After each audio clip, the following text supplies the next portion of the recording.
Hello everybody, this is Dr. Amir. Today I'd like to talk about the Oedipus complex. I'm sure a lot of you are familiar with this and most of you probably know at least the basics.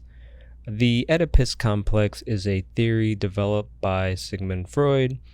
It's derived from the Greek mythological figure Oedipus. His story was popularized in the Athenian tragedy Oedipus Rex. The plot essentially is Oedipus unconsciously fulfills a prophecy wherein he kills his father to become the king and marries his mother to replace his father.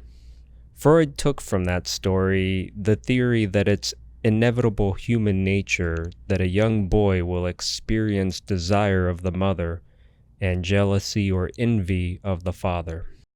The popular layman explanation of Oedipus complex is a boy wanting to have sex with his mother. Why would I want my father to die? Well, you said that you were fighting. He slapped you around because you were rebelling against his authority. There may have been some unresolved Oedipal conflict. English. Oedipus was a Greek king who killed his father and married his mother. Fucking Greeks. It's an instinctual developmental drive. The young boy wants to replace his father so that he can totally possess his mother. What are you saying? That I wanted to fuck my mother? But no, it's a primal Have fantasy. you ever seen my mother? Paul, Are you out of your fucking mind? it's Freud. Well, then Freud's a sick fuck, and you are too for bringing it up. While this and many of Freud's theories stem from a place of sexuality and psychosexual development, this is not meant to be viewed in a perverted sense. A human who is growing and becoming more aware of their body starts to neurologically connect sexuality with the general feeling of pleasure or happiness. Essentially, the boy desires to make his mother happy. This then creates conflict with the father, as the boy views him as the source of his mother's happiness and thus the focus of her affection. A rivalry is created. The son wants to remove his father so he himself can replace his father. This creates a duality of emotion within the boy, hostility and envy. The id, or the unconscious drive to self-satisfy, experiences hostility. The exterior macho that seeks only its own needs and wants without intelligent thought desires to replace his father and rages when met with resistance. The ego, or the rational mechanism we call conscience, experiences the envy. The ego is an important part of our ability to survive as it keeps us tethered to reality. The ego knows it wants to replace the father, but it also knows that the father is bigger, stronger, and more dominant. It knows the father would win the fight. So the ego keeps the boy away from the father, only able to watch with jealous eyes. It is at this point we are going to take a sharp left. This video is not about George's relationship with his birth mother or his birth father. It is about his relationship with Eugene the Magnificent. So this all started with the realization that Eugene has become something of a focal point for Gigi's wrath lately. Eugene is brought up in just about every tirade video, even if the originating topic or flashpoint doesn't directly relate to Eugene. I found this interesting, so I started putting together research on it with the intention of it just being some minor point I'd bring up on a True Narrative podcast or a Fieldend stream if I'm fortunate enough to be on again. But the more I researched, the more layers seemed to peel back.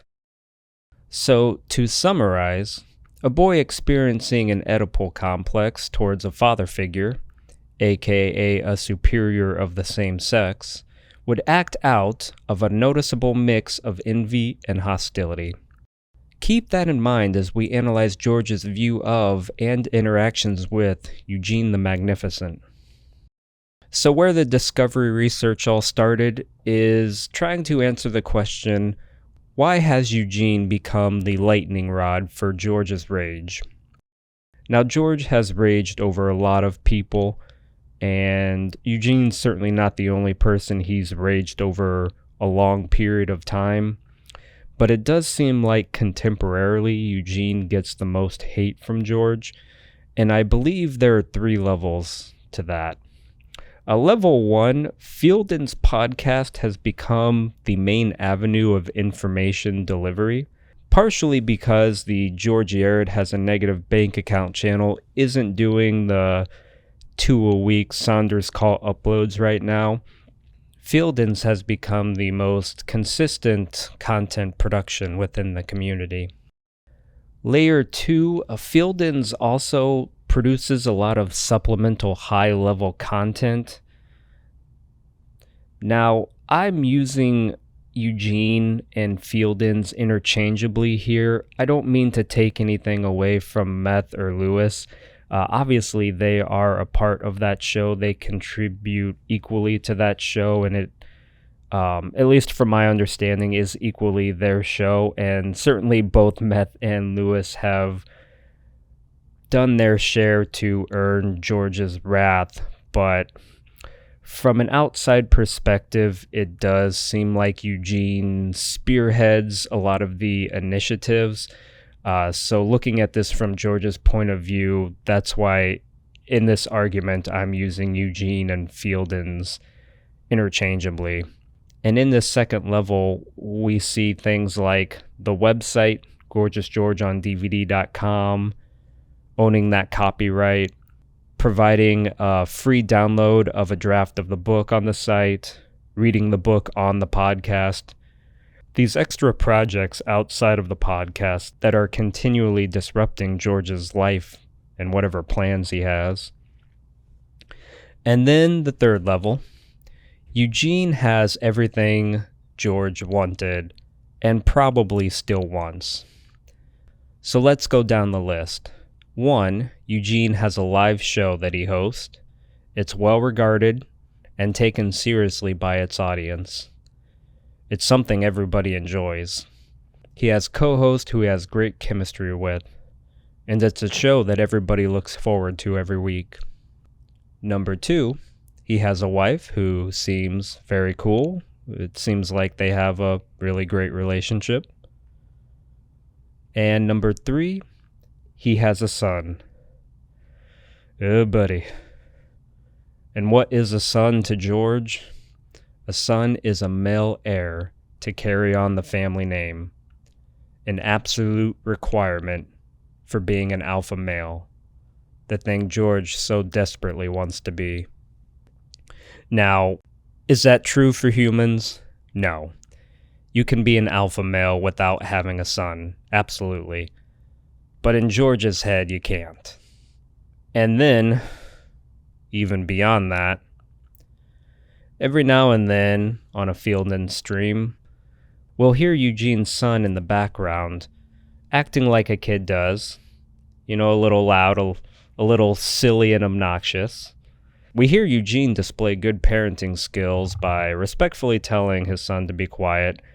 He also encourages his son to engage on the stream and shows great positive reinforcement instead of any type of yelling, hitting, or whatever negative way George Sr. raised George. I think George hearing this over the stream, hearing how Eugene treats his son, I think that cuts George to the core. And finally, another oddity in the world of George that I've been trying to figure out. Most Saturdays, Fieldens host a game night. If you're not familiar, they play games like Jackbox TV, wherein you can play remotely, so there's only one main screen that shows the game, and that is live streamed by Eugene, and then everybody else can participate in the game with their phone, so it's something everybody can play remotely.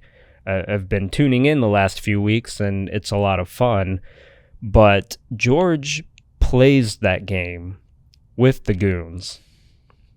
Yeah, if this is your first time hearing it, that is correct. George actively, consistently plays an online board game with the goons. I found that very strange. Now, granted, George is not playing seriously. A lot of the games are kind of open answer, fill in the blank type answers, and George just uses that opportunity to write some foul insult to the goons. But nonetheless, George still participates. At first, on the surface, I felt like it was just a desire to be accepted by his superiors. But then looking deeper into it, Eugene is running this game night.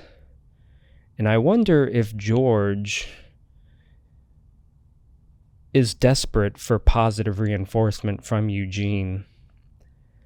You know, if Eugene gave props to George for one of his answers, I think that would make George feel really good. And I think he's afraid of how good that would make him feel. His answers are pretty insulting and disgusting, as you can imagine, and I think that is just him acting out as a preemptive defense mechanism to not getting positive reinforcement from Eugene.